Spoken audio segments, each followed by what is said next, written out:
প্রস্তুতি থাকা সত্ত্বেও প্রত্যাশিত বিক্রি না হওয়ায় ক্ষতির মুখে পড়েছেন ফ্যাশন ব্র্যান্ড, ডিজাইনার ও কারুশিল্পীরা। বাজার সংশ্লিষ্টরা বলছেন, এবারের মৌসুমে মোট বিক্রির লক্ষ্য ছিল প্রায় 20,000 কোটি টাকা, কিন্তু বাস্তবে তা অনেক কমে গেছে। ব্যবসায়ীরা জানান, জ্বালানি সংকটের কারণে সন্ধ্যার পর দোকান ও বিপণী বিতান বন্ধ রাখতে হওয়ায় ক্রেতাদের বড় একটি অংশ কেনাকাটার সুযোগ পাননি।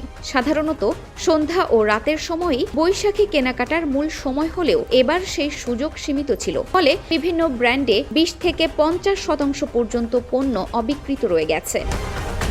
কিছু ক্ষেত্রে এই হার আরও বেশি বলে জানিয়েছেন উদ্যোক্তারা। অনেক প্রতিষ্ঠান তাদের উৎপাদিত পণ্যের অর্ধেক পর্যন্ত বিক্রি করতে পারেননি। ফ্যাশন খাতের উদ্যোক্তারা বলছেন, গত বছরের তুলনায় বিক্রি কিছুটা বাড়লেও তা প্রত্যাশার তুলনায় অনেক কম। সময়সীমা কমে যাওয়া এবং বাজারে মানুষের উপস্থিতি কমে যাওয়াই প্রধান কারণ হিসেবে উল্লেখ করা হচ্ছে। ব্যবসায়ীদের মতে, সাধারণত বৈশাখের বিক্রির বড় অংশই সন্ধ্যার পর হয়।